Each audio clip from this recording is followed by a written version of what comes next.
Ils sont extrêmement précis. Ils épient leur proie et n'attendent que le moment opportun pour s'abattre sur elle. Leur butin est énorme. Ils touchent des millions de dollars en quelques minutes de travail. Ils ne laissent jamais d'indices derrière eux. Mais pour échapper aux autorités, ils sont prêts à tuer s'il le faut. Pour démanteler ce gang de voleurs, le FBI et la police devront le surveiller de près. Il était presque 8 heures du matin, le 22 décembre 1987, près de Boston, au Massachusetts. À 7 heures, la plupart des gens se rendent à leur travail. Ce jour-là, un groupe de criminels de carrière s'apprêtait lui aussi à se mettre au boulot. Leur cible se trouvait à Weymouth, à 30 km au sud de Boston. Ils se garèrent devant une banque à 8h30 et attendirent sans bouger. Ils n'attendaient pas l'ouverture de la banque. Le hold-up venait de commencer. Les voleurs criaient au caissier, « On y va, on y va. Arrêtez vos mains, arrêtez vos mains, arrêtez vos mains, arrêtez vos mains. » Les hommes prirent la fuite avec plus d'1 million de dollars. Il s'agissait du plus important vol de fourgon blindé de toute l'histoire du Massachusetts. La police de Weymouth reçut l'appel relatif à ce vol et alerta le FBI. Des policiers et des agents du FBI répondirent à l'appel en quelques minutes. L'agent spécial Jim Crawford du FBI fut parmi les premiers à arriver sur la scène du crime. Il déclara: « Je me trouvais dans le secteur immédiat où je menais une enquête sur une autre affaire, quand j'ai entendu à la radio que des types avaient dévalisé un fourgon blindé à Weymouth. En arrivant sur les lieux, seulement quelques minutes après le vol, je suis entré dans l'aire de stationnement. J'ai constaté qu'il y avait plusieurs sacs d'argent par terre, que les voleurs n'avaient pas pris.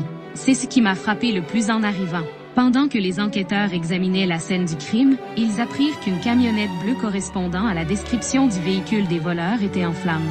La camionnette se trouvait à moins de 400 mètres de la banque. Ce véhicule était la proie des flammes depuis une bonne dizaine de minutes. Il n'en restait pas grand-chose. On n'a pas pu trouver son numéro d'identification ni d'indice à l'intérieur. À la banque, l'équipe d'experts ratissa soigneusement l'aire de stationnement où le vol avait été commis. On espérait trouver quelques indices laissés par les voleurs. Mais ce ne fut pas le cas. Les experts examinèrent également le fourgon blindé. Mais sans plus de résultats. Le conducteur du fourgon et son coéquipier déclarèrent aux agents qu'ils n'avaient pas pu voir le visage des voleurs parce qu'ils portaient des cagoules. Comme les voleurs portaient également des gants, les experts ne purent trouver aucune empreinte digitale. Les voleurs avaient fait preuve d'un sens tactique qui intriguait les agents au plus haut point. C'était un cas inusité. Les hommes avaient vidé le fourgon en faisant un compte à rebours. L'un d'eux mesurait le temps à l'aide d'un chronomètre. Ils savaient exactement combien de temps ils allaient prendre pour perpétrer ce vol. À la façon dont ils avaient vidé le fourgon et choisi l'endroit pour mettre le feu à leur camionnette et s'enfuir, on voyait que c'étaient des professionnels. Le vol avait été tellement bien planifié et réalisé que les agents n'avaient pratiquement rien à se mettre sous la dent. Le seul indice à leur disposition était très étrange. Un agent déclara: « Je crois qu'ils avaient laissé plus d'1 million de dollars par terre. Ces voleurs étaient des pros. Ils avaient laissé cette importante somme d'argent parce que l'horaire établi exigeait qu'ils partent. Cela indiquait qu'ils n'en étaient pas à leur premier vol. C'est le groupe le plus discipliné, le mieux entraîné et le plus prudent sur lequel il m'a été donné d'enquêter au cours de ma carrière de 30 ans au sein du FBI. » Les agents savaient que cette enquête serait difficile à résoudre. Le gang était efficace et il avait sans doute des complices. En général, lors de vols de ce genre, on examine la possibilité que les coupables soient des gens de l'intérieur. Mais dans cette affaire, ça ne semblait pas être le cas. Les gardiens du fourgon avaient été interrogés dans le cadre de l'enquête, mais rien n'indiquait qu'ils avaient joué un rôle dans le vol. La précision des voleurs de Weymouth rappelait à l'agent Crawford une série de vols perpétrés 10 ans plus tôt par le légendaire criminel de Boston, Richie Harold. Il raconte: « Au cours des derniers mois de 1977, j'avais enquêté sur un vol de fourgon blindé de la Wells Fargo à Braintree, au Massachusetts. Lors de cette enquête, j'avais établi, grâce à des informateurs, que le suspect principal était un certain Richie Harold.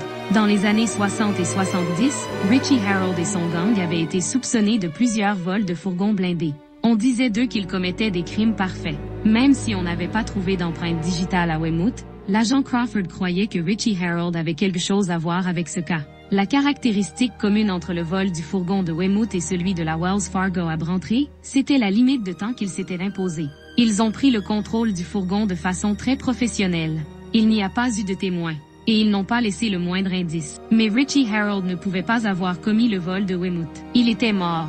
Il y avait toujours eu beaucoup de voleurs de fourgons blindés dans la région de Boston. Les agents savaient quoi faire. Ils s'adressèrent au milieu criminel et commencèrent à interroger les mêmes suspects que d'habitude.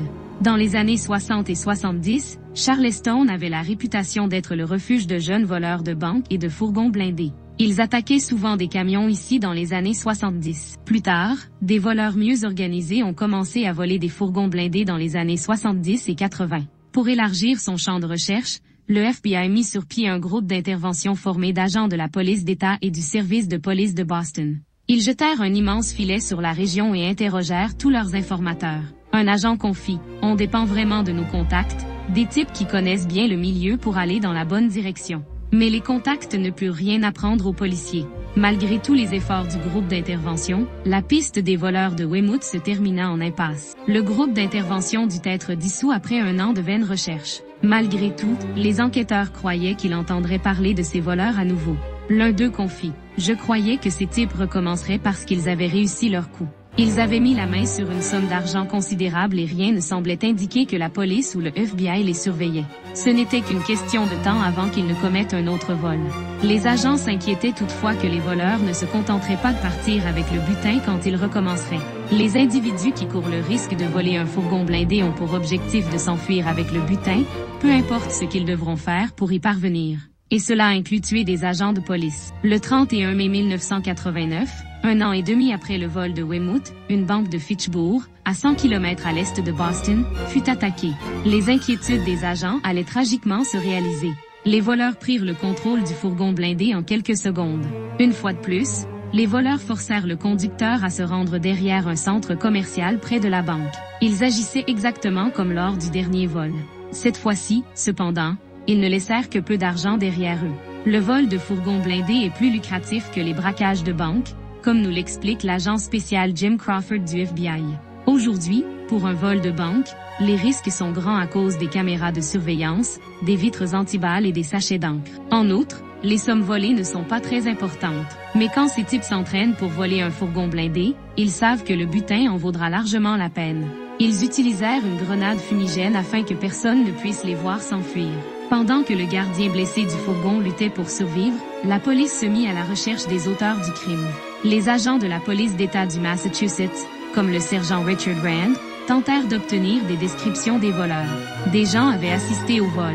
Mais comme les voleurs portaient des cagoules, personne n'a pu nous les décrire ou nous donner des informations qui auraient pu nous permettre de les identifier, déclare-t-il. Les policiers constatèrent bientôt que les voleurs avaient mis le feu au véhicule qui avait servi à leur fuite. Par où s'étaient-ils enfuis ensuite? Ils étaient vraisemblablement partis dans les bois. Il y avait toutefois une rivière assez profonde qui était difficile à traverser. Plus loin en forêt, les agents trouvèrent un pont de fortune au-dessus de l'eau. Ils s'étaient donné la peine de préparer leur fuite et avaient prévu traverser ce cours d'eau sans se mouiller pour ne pas avoir l'air suspect s'ils rencontraient des gens ou des policiers peu de temps après le vol. Les agents suivirent un sentier et aboutirent dans un quartier résidentiel. De l'autre côté de la rue, il y avait un témoin potentiel.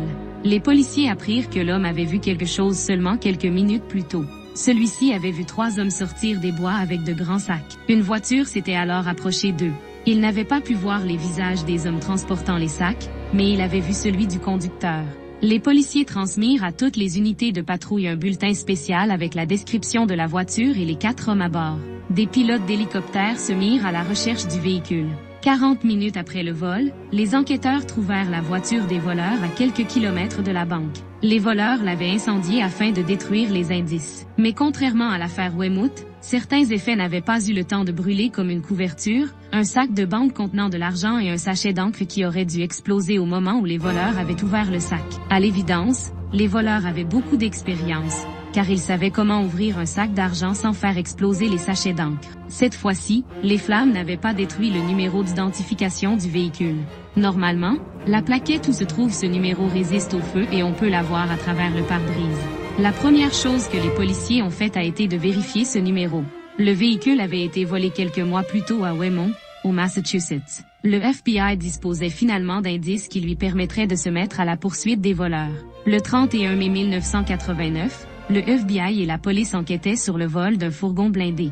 Les voleurs s'étaient enfuis avec plus de 800 000 $. Ils avaient tiré sur un des gardiens. Les voleurs l'avaient laissé dans l'aire de stationnement de la banque. Des ambulanciers conduisirent l'homme de toute urgence à l'hôpital. Miraculeusement, celui-ci survécut. À quelques kilomètres de la banque, les enquêteurs trouvèrent la voiture incendiée des voleurs. Grâce à son numéro d'identification, ils découvrirent qu'elle avait été volée quelques mois plus tôt à Weymouth. Les policiers trouvèrent une autre voiture incendiée à l'arrière de la banque. Ils croyaient que les voleurs avaient mis le feu à ce véhicule pour créer une diversion. Les policiers et les agents du FBI eurent alors un coup de chance. Ils trouvèrent une fusée éclairante qui n'avait pas brûlé entièrement. On avait également signalé le vol de cette voiture, mais les voleurs n'avaient pas eu à en trafiquer le système d'allumage. Ces indices seraient très utiles aux agents du FBI. Il fallait agir vite car les voleurs n'avaient pas hésité à tirer sur le gardien. Il devenait de plus en plus dangereux. Malgré les nouveaux indices, le sergent-chef Richard Rand de la police d'État du Massachusetts pensait qu'il serait difficile de mettre le grappin sur ces voleurs. Ils avaient mis au point un bon plan pour commettre ce vol et également pour prendre la fuite et détruire tous les indices que les policiers auraient pu recueillir. Ils avaient bien fait leur devoir. Ils connaissaient l'horaire du fourgon blindé, ils connaissaient aussi les heures d'ouverture de la banque. Ils savaient tout ce qu'ils devaient savoir pour mener leur plan à bien. Et tout avait bien fonctionné. Les agents interrogèrent des témoins et apprirent que les voleurs utilisaient du ruban adhésif pour coller leurs manches et leurs gants ensemble, de même que leurs pantalons et leurs bottes. Ces voleurs étaient très astucieux. Ils s'assuraient qu'ils ne laisseraient pas même de micro-indices sur les lieux du crime. Les enquêteurs ne trouvèrent aucun indice utile dans le fourgon blindé, ni douille de projectiles sur la scène du crime. Le vol de Fitchburg ressemblait tellement au vol de Weymouth commis 18 mois plus tôt qu'il retint l'attention de l'agent spécial Jim Crawford du FBI. Les vols de Fitchburg et Weymouth avaient été perpétrés de façon professionnelle. Dans les deux cas, les voleurs se chronométraient. Ils savaient exactement de combien de temps ils disposaient aux abords du fourgon. Ils avaient utilisé des bombes incendiaires dans les deux véhicules, leur ayant servi à prendre la fuite. Ces types savaient exactement ce qu'ils voulaient et ils savaient comment l'obtenir. Mais le FBI et la police n'en savaient toujours pas plus sur ce gang, sinon qu'il avait de l'expérience et qu'il était dangereux. Il faudrait toutes les armes de l'arsenal du FBI pour arrêter ces voleurs. Les enquêteurs explorèrent la piste la plus prometteuse du vol de Fitchburg, la voiture incendiée. Ils apprirent que ce véhicule avait été volé 6 mois plus tôt à Weymouth. Comme le système d'allumage n'avait pas été trafiqué, les policiers soupçonnaient les voleurs d'avoir eu en leur possession la clé de cette voiture. L'agent déclara « J'ai interrogé son propriétaire. Il avait déclaré que sa voiture était volée, mais en fait, c'était son ami qui lui avait annoncé que sa voiture avait été volée. Apparemment, celui-ci l'avait garée quelque part pour constater plus tard qu'elle avait disparu. » Le nom de l'ami qui avait emprunté la voiture était Greg Hicks. Les enquêteurs avaient certaines raisons de penser que Greg était lui-même un des voleurs. On a découvert qu'il avait un dossier criminel pour plusieurs délits mineurs et des vols d'auto. De plus, il semblait qu'il avait des problèmes de dépendance à la drogue. Les enquêteurs pressèrent Greg de tout leur dire concernant cette voiture. Ça n'a pas été très difficile.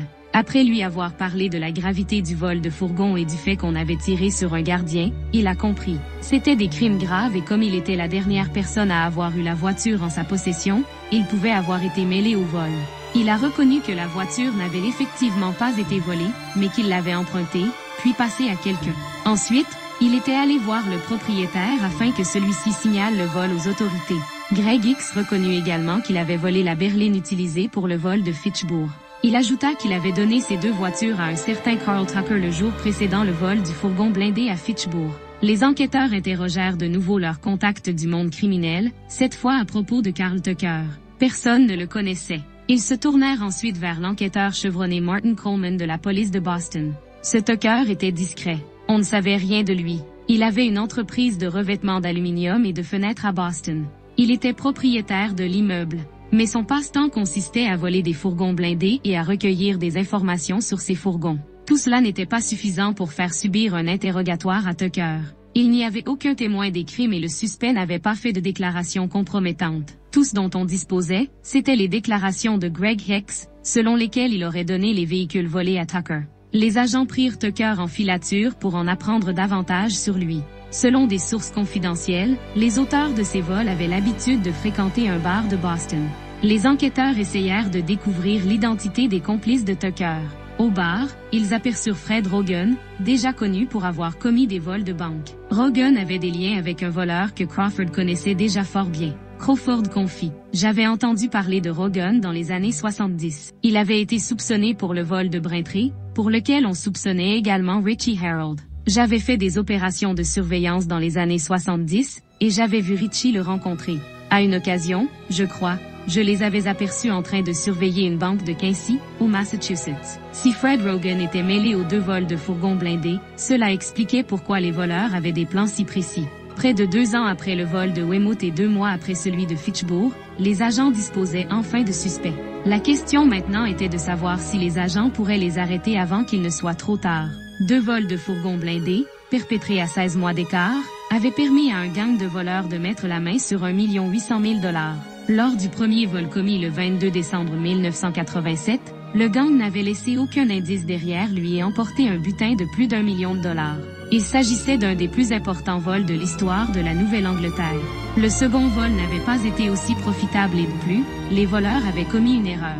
Ils n'avaient pas complètement détruit la voiture ayant servi à leur fuite. Grâce à son numéro d'identification, les policiers se retrouvèrent sur la piste d'un certain Carl Tucker. Tucker avait l'habitude de fréquenter les mêmes bars que Fred Rogan, le protégé d'un dangereux voleur de fourgons blindés, maintenant mort, Richie Harold. Les agents descendirent dans les rues de Boston et demandèrent à leurs contacts du monde criminel des informations sur Tucker et sur ses éventuels complices. L'enquêteur Martin Coleman, du service de police de Boston, faisait partie du groupe d'intervention du FBI qui enquêtait sur ces vols. Voici ce qu'il en disait. On avait une bonne idée des individus capables de commettre ces vols de fourgons blindés. On a alors examiné les dossiers de nos suspects habituels. L'un de ces suspects était Steve Farrell, déjà condamné pour des vols similaires et qui avait été relâché de prison quelques semaines plus tôt. Il ne pouvait pas avoir participé à ces vols, mais il connaissait peut-être l'identité des coupables. Il avait lui-même attaqué des fourgons. Un jour, cet employé d'une entreprise de transport d'argent était parti avec l'un des fourgons blindés. Farrell donna rapidement aux enquêteurs une information précieuse. Je lui ai demandé qui, à son avis, étaient les voleurs qui avaient attaqué ces fourgons blindés. Farrell répondit que Carl Tucker était sans doute mêlé à ces affaires. J'étais abasourdi, d'autant plus que je ne lui avais pas dit que Tucker avait passé la commande des voitures volées. J'ai organisé une rencontre entre l'agent spécial Jim Crawford, lui, et moi dans un restaurant au cœur du quartier chinois. On a interrogé notre contact avec beaucoup de prudence. Seulement 2 personnes connaissaient son existence pendant cette enquête. Il y avait moi d'abord, pendant des mois, et ensuite l'enquêteur Coleman. Steve Farrell déclara qu'il connaissait Carl Tucker plutôt bien pour l'avoir fréquenté dans le monde interlope de Boston. Ils n'avaient toutefois jamais fait de vol ensemble.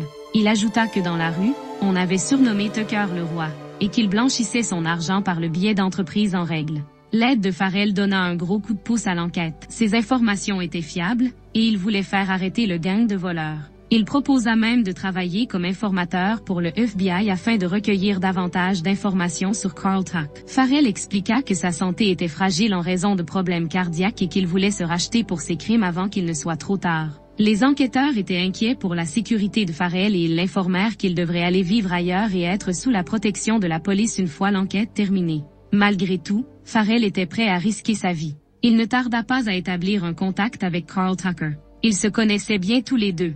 Ils connaissaient bien le milieu et se faisaient confiance. Mais dans le monde interlope de Boston, la confiance a des limites. Tucker met du temps à s'ouvrir. Il est toujours demeuré très calme. Il n'a jamais dit à Tucker qu'il avait travaillé pour une entreprise de fourgons blindés. Il ne lui a jamais mentionné le nom des autres membres du gang. Et ça s'est poursuivi comme ça pendant un bout de temps. Farrell mentionna qu'il avait besoin de trouver un travail en espérant que Carl Tucker l'intégrerait aux autres membres du gang. Mais Tucker était bien trop prudent pour mordre à l'hameçon. On n'allait nulle part. Finalement, on a dit à Farrell de dire à Tucker qu'un de ses proches était conducteur de fourgons blindés. Tucker parut intéressé. Il demanda à Farrell s'il pouvait se servir de ses contacts au sein de cette entreprise de fourgons blindés pour obtenir des informations qui pourraient être utiles à un voleur de fourgons blindés professionnel. On ne donne pas les clés du fourgon, mais c'est tout comme. On indique où se trouvera le fourgon, à quelle heure et combien d'argent il contiendra. Farrell promit à Tucker de faire de son mieux pour obtenir ces informations. Les agents du FBI obtinrent l'approbation du bureau du procureur pour fournir à Farrell ces informations qu'il remettrait à Tucker. C'était une chose à laquelle il fallait soigneusement penser et consacrer beaucoup de temps. Quand on aurait donné ces informations au suspect, il fallait s'assurer que le fourgon blindé respecterait son itinéraire comme d'habitude et qu'il ne ferait pas l'objet d'un vol par nos suspects ailleurs que là où c'était prévu. Les informations transmises concernaient l'itinéraire du mardi d'un fourgon blindé. Le sort en était jeté. Le plan fonctionna. Tucker cessa de se méfier de Farrell quand ce dernier lui remit les informations. Les techniciens du FBI installèrent du matériel d'écoute dans la voiture de Farrell, afin de capter des conversations de plus en plus ouvertes de Tucker avec l'informateur. Le suspect commençait à s'ouvrir à Farrell à propos de sa façon de procéder. Mais Tucker était toujours vague quand il s'agissait de parler des détails de futurs vols. Par le biais d'opérations de surveillance, on découvrit peu à peu qui étaient les complices de Tucker.